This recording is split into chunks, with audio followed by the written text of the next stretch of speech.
어제 제가 인유한 위원장을 유능재강이라는 말로 부드러움이 굳센 것을 제압할 수 있다. 약함이 강함을 이긴다. 이런 말씀을 드린 바 있습니다. 반대로 이준석에게는 구화지문, 입은 재앙을 부르는 문이다.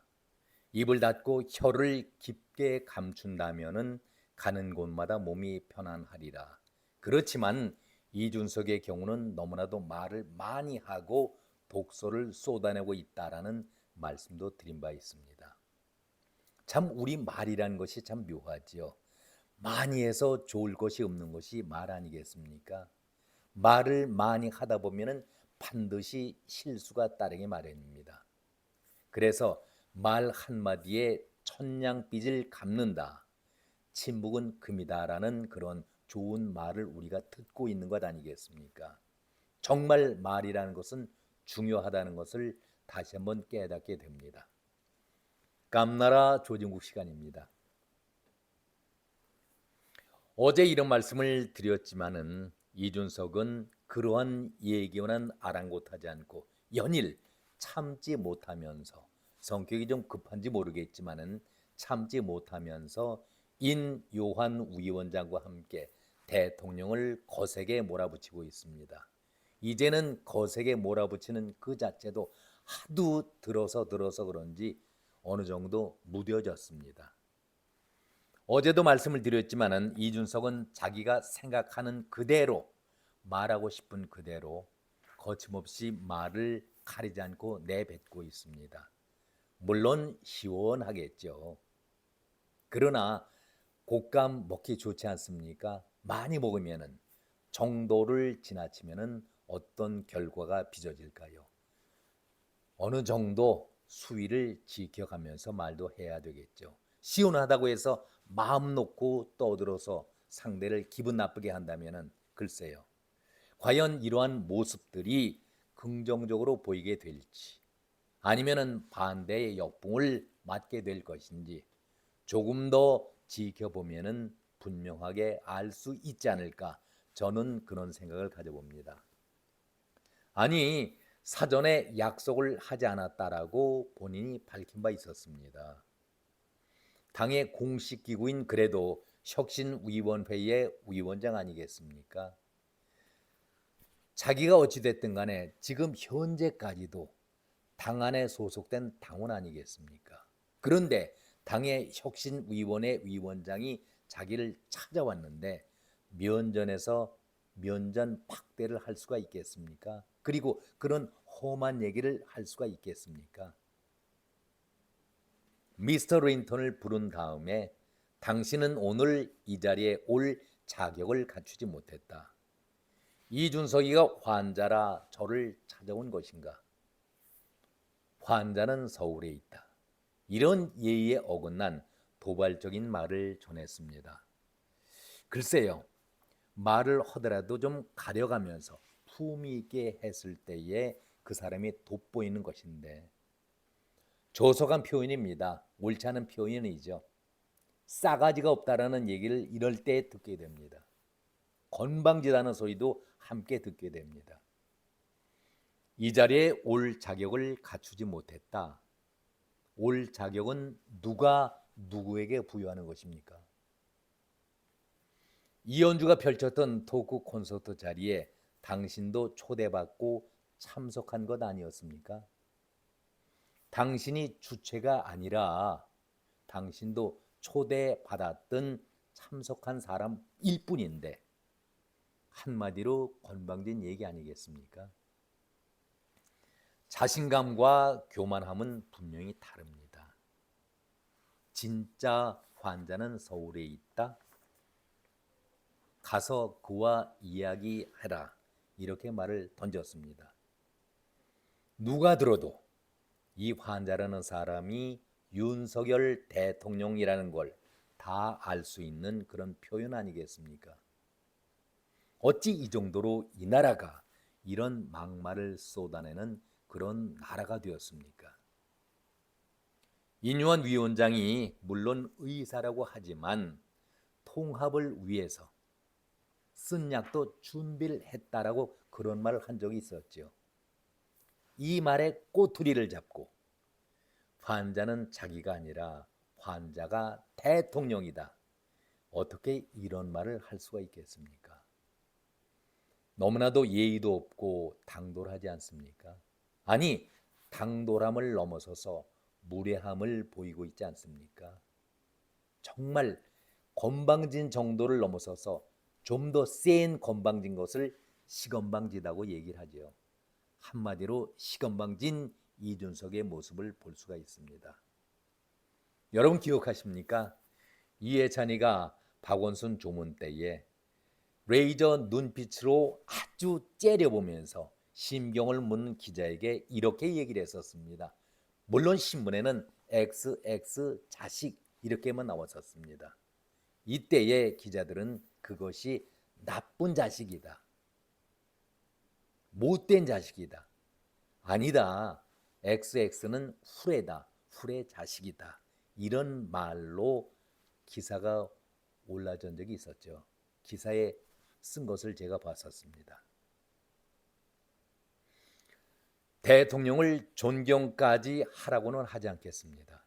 그러나 나라를 대표하는 사람을 사사건건 이렇게 비난한다는 것이 매번 독소를 퍼볼 수가 있겠습니까? 이것은 기본 문제 있는 것이죠. 인격의 문제 아니겠습니까? 사람의 기본 문제인 인성을 갖추고 인품을 갖춘 사람이라고 하면은 절대 이렇게 험한 얘기를 매일 쏟아낼 수가 없습니다. 한마디로 몰상식한 것이죠. 인 위원장의 대응도 정말 수준의 차이, 인격의 차이를 느낄 수가 있었습니다. 그 자리에 참석을 하면서 온갖 모욕과 수모를 다 당했는데도 기자가 질문하자 기자로서는 기사거리가 되지 않습니까? 굳이 영어로 이야기해서 섭섭했다. 환자는 내가 더 잘한다. 이준석 전 대표가 마음이 많이 상한 사람이다. 그의 마음을 풀어주기 위해서 끝까지 노력을 할 것이다라고 말했습니다. 마음이 상한 사람이 환자다. 정확한 진단이지요. 인 위원장은 부산 콘서트에 참석하게 된 그 과정도 얘기를 했습니다. 여러 경로를 통해서 만나려고 했지만은 다 반대했다. 아버님을 통해서도 가족을 통해서까지 만나려 했었지만은 반대를 했었다. 자신이 그만큼 노력을 했었는데도 할 수 있는 모든 것을 다 노력을 했었는데도 반대했기 때문에 그렇게 만나려고 노력을 했지만 만나주지 않으니까 할 수 없이 혼자 결정을 하고 부산까지 내려갔다. 얼마나 통이 크고 포용하고 배려하는 마음이 깊습니까? 영어로 비난하는 이준석에게 섭섭한 말을 했지만 나와 내 아들이 다 전라도에서 태어났고 듣기로는 할머니까지 목포에서 태어나셨다는 얘기를 들었습니다. 4대째 살고 있으니까 100% 자신은 한국 사람인데 영어로 외국 사람을 대하듯이 취급을 해서 그것이 섭섭했다. 이런 말을 하는 것 아니겠습니까? 자, 이런 전후 과정을 본다면은 노력을 했고 여러 사람을 통해서 합법적으로 그 자리에 참석하고 싶어서 통로를 통해서 다 상의를 했었는데 반대를 했다고 하지 않습니까? 그런데도 그 자리에서 자기는 한국 사람이라고 자부심을 느끼고 있는데 외국 사람 대하듯이 그런 거친 비난의 말을 들었을 때에도 인유한 위원장은 포용을 하고 배려하는 마음을 보였습니다. 여러분, 이런 상황이라면 누가 승자입니까? 누가 부끄러워해야 합니까? 이준석은 신당 창당을 사실상 공식화하고 있습니다. 구체적인 일정까지도 제시하고 있는데도 안 위원장은 끝까지 통합의 의지를 보이고 있습니다. 왜 그럴까요? 저는 이 두 사람의 밀고 당기는 대화를 통해서 이 두 사람의 대화를 보면서 역시 인유한 위원장이 세상을 더 많이 살았고, 아니 단순히 오래 살았다는 그것만 갖고 얘기하는 것이 아니라 지혜로운 면에서도 월등 뛰어나다, 비교할 수조차 없을 정도로 월등 뛰어난 그런 지혜를 갖고 있다, 그런 생각을 들었고 제가 그렇게 깨달았습니다. 인성과 인품에서 너무나도 차이가 심하다는 것을 느꼈습니다. 대화의 내용을 다시 한번 살펴보죠. 이준석은 비난과 비판, 거기에 대통령까지 한풀이듯 하고 있습니다. 독소를 쏟아내고 있지 않습니까? 영어로 말한 그 자체가 섭섭했다, 단순히 그것으로 끝날 문제가 아니죠. 한국 사람에게 외국 사람 대하듯이 상대하는 이준석이의 인격, 인품을 간접적으로 비난하는 거 아니겠습니까? 이준석이는 직접적으로 비난과 조롱까지 인 위원장에게 퍼부었지만은 전혀 거기에 대해서는 섭섭하다 하는 말로, 영어로 자기를 대했다, 그 말 한마디밖에는 더 이상 붙이질 않았습니다. 자, 그렇다면은 여러분, 누가 똑똑한 사람입니까? 누가 지혜로운 사람입니까? 인유한 위원장은 뚝심, 그 뚝심 하나로 모든 걸 다 받아들이겠다, 이렇게 말하고 있습니다. 말이 좋아서 그렇지, 여러분 생각을 한번 해보세요. 부산이 안방에서 건넌방 가듯이 그런 거리입니까? 그 정도입니까? KTX 비행기를 타더라도 그 먼 거리를, 그리고 사전에 여러 사람을 통해서 참석을 하겠다, 의사 타진까지 했었는데 사람을 상대하는 것이 고작 그 정도 수준이었습니까? 그런 사람이 당의 대표 역할을 했다고 누가 믿겠습니까? 그릇 자체가 비교가 될 수 없을 정도로 워낙 대인배와 소인배가 분명히 갈라지는 그런 모습 아니겠습니까? 시작부터 이준석은 한마디로 완패입니다. 강서 보궐선거가 참패했다고 얘기하지만은 강서 보궐선거의 참패보다도 이준석 개인으로 볼 때는 참패 정도가 아니라 완패입니다. 완전히 끝난 그런 모습을 스스로가 보였습니다. 자신의 인격이 송두리째 무너져 버렸습니다. 어떠한 변명도 누가 인정을 하려 하겠습니까? 그렇기 때문에 이준석 자신은 인유한 위원장을 상대할 수 없는 거물이라는 것을 본인 스스로가 깨달았습니다. 자기보다 모든 면에서 앞서고 있다, 뛰어나다는 것을 이준석 본인은 깊게 깨달았던 것이죠. 인유한 위원장의 기세에 압도가 당하면서 절대 만날 수가 없겠다, 만나는 순간 자신의 모든 것, 그나마 감추고 숨겼던 모든 것이 까발려지고 들통이 나게 된다는 두려움이 앞섰기 때문에 절대, 제 개인적인 생각으로 볼 때는 인유한 위원장을 이준석이 만나지 않으리라고 봅니다. 강아지는 상대 강아지를 만났을 때에 보면은 바로 압니다. 바로 느낍니다. 꼬리만 봐도 알 수가 있죠.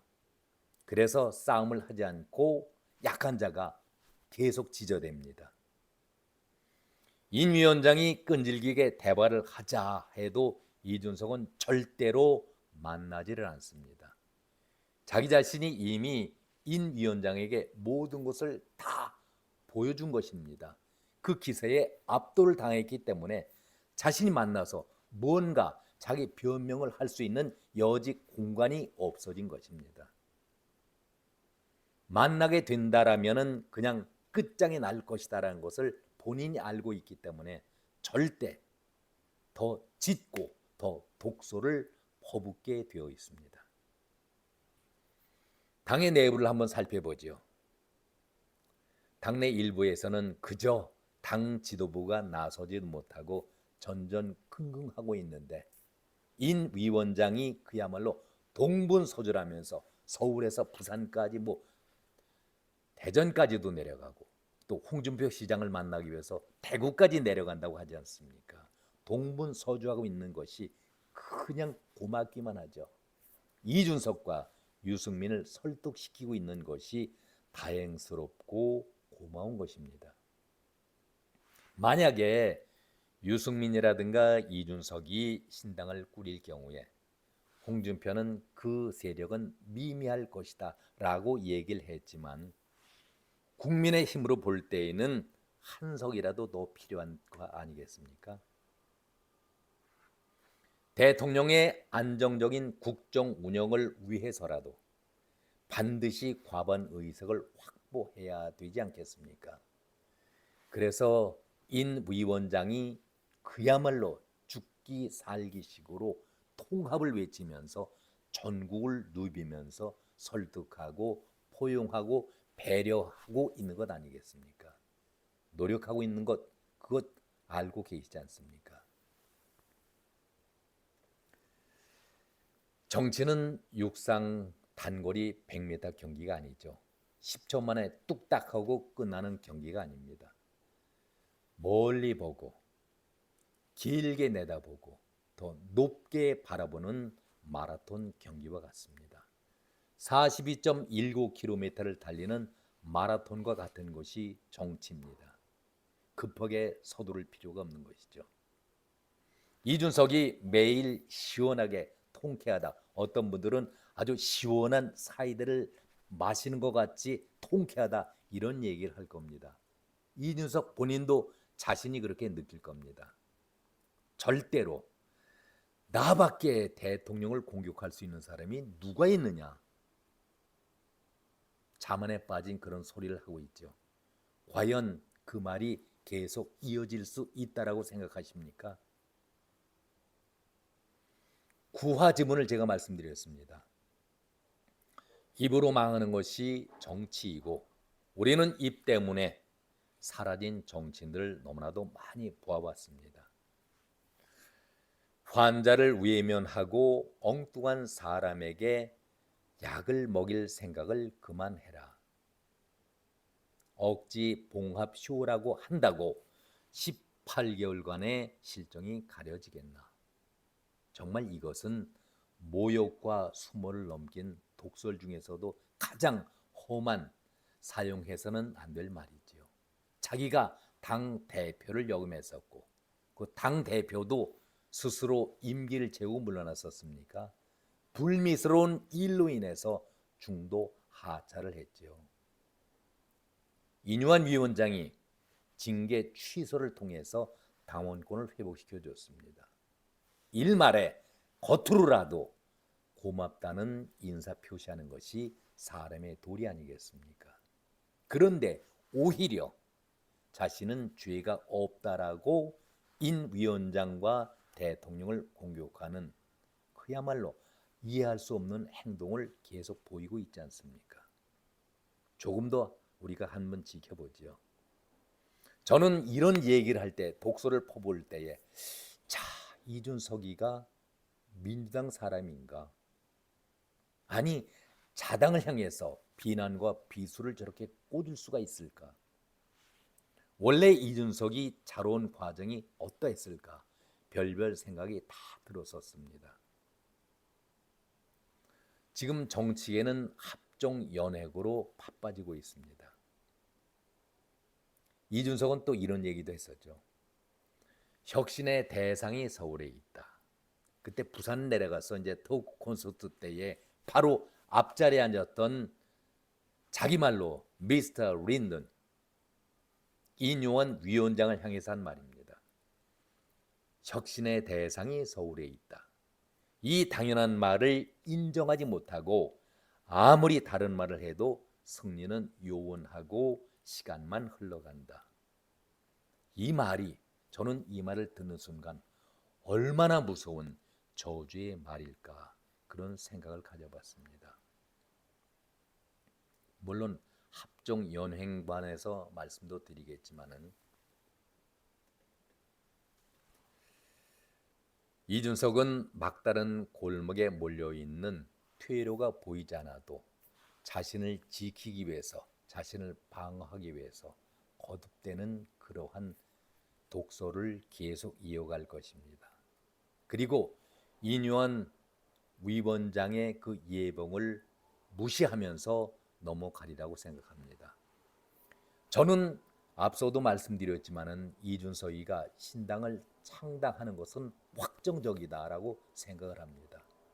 얼마 전에 민주당의 오선 의원 이상민 의원을 만났다고 이상민 의원이 밝혔습니다.